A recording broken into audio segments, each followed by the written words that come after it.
नमस्कार साथियों, स्वागत है आपका हमारे YouTube चैनल मसाल एजुकेशन हब में। आज हमने इस वीडियो में आपको मौसम और जलवायु पर महत्वपूर्ण जानकारी दी है। इस प्रकृति में कुछ भी हमेशा एक जैसा नहीं रहता। यहाँ सब कुछ परिवर्तनशील है, क्योंकि परिवर्तन ही प्रकृति का नियम है। मौसम और जलवायु भी इससे अछूते नहीं हैं, वो भी हमेशा बदलते रहते हैं। तो आइए समझते हैं सबसे पहले मौसम और जलवायु में अंतर। मौसम हमेशा बदलता रहता है। आइए देखते हैं मौसम में बदलाव। आपने लोगों को अक्सर कहते सुना होगा, यार सुबह तो मौसम साफ था, अब देखो अचानक मौसम बदल गया, आसमान में कितने घने बादल हो गए हैं, लगता है बारिश होने वाली है। बारिश के बाद लोग कहने लगते हैं, यार मौसम कितना सुहावना हो गया है। थोड़ी देर बाद उमस शुरू हो जाती है तो लोग कहने लगते हैं, मौसम कितना गर्म है। अर्थात मौसम वायुमंडल में होने वाला अल्पकालिक परिवर्तन है। यह शीघ्र बदलता रहता है। सुबह का मौसम कुछ और तो दोपहर या शाम का मौसम कुछ और हो सकता है। मौसम का क्षेत्र छोटा होता है, अर्थात थोड़ी थोड़ी दूरी पर आपको अलग अलग मौसम देखने को मिल सकता है। वहीं जलवायु वायुमंडल की दीर्घकालिक घटनाओं के औसत को कहा जाता है। जलवायु लगभग 30 से 35 वर्षों के मौसमी घटनाओं का औसत होती है। जलवायु का क्षेत्र मौसम की अपेक्षा काफ़ी विस्तृत होता है। जलवायु लगभग स्थायी होती है तथा किसी स्थान पर एक ही प्रकार की होती है। इसमें थोड़ा बहुत परिवर्तन कई वर्षों के पश्चात देखने को मिलता है। जैसे कि भारत की जलवायु उष्णकटिबंधीय मानसूनी जलवायु है, जबकि मौसम प्रत्येक क्षेत्र में आपको अलग अलग देखने को मिलेगा। इस प्रकार मौसम और जलवायु में प्रमुख रूप से समय और क्षेत्र का अंतर पाया जाता है। जहाँ मौसम का समय व क्षेत्र छोटा, वहीं जलवायु का समय व क्षेत्र दीर्घ होता है।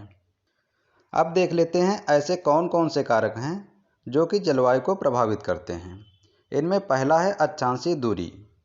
कोई भी क्षेत्र जो विषुवत रेखा पर स्थित है वह ध्रुवों की अपेक्षा काफ़ी गर्म होता है।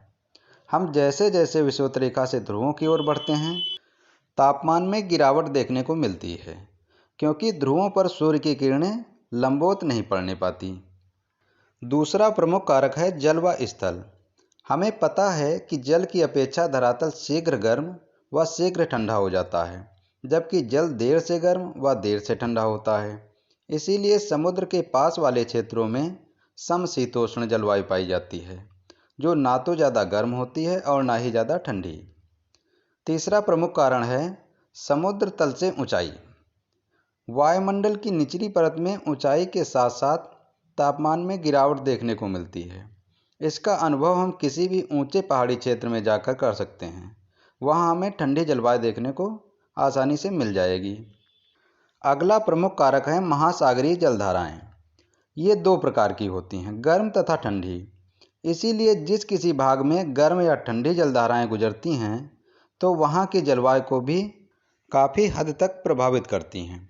उदाहरण के लिए नॉर्वे व लैब्राडोर एक ही अक्षांश पर स्थित होते हुए भी नॉर्वे के पास से गर्म जलधारा गुजरने की वजह से उसका समुद्री तट वर्ष भर जमने नहीं पाता तथा पर्याप्त वर्षा भी मिलती है, जबकि लैब्राडोर के पास से ठंडी जलधारा गुजरने की वजह से वहाँ का तट अधिक समय तक जमा रहता है तथा वहाँ वर्षा भी सही से नहीं होने पाती।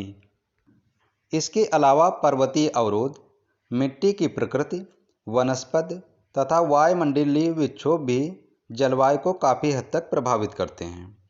जलवायु के आधार पर ही मानव का रहन सहन, विकास, प्राकृतिक वनस्पति भी निर्धारित होती है।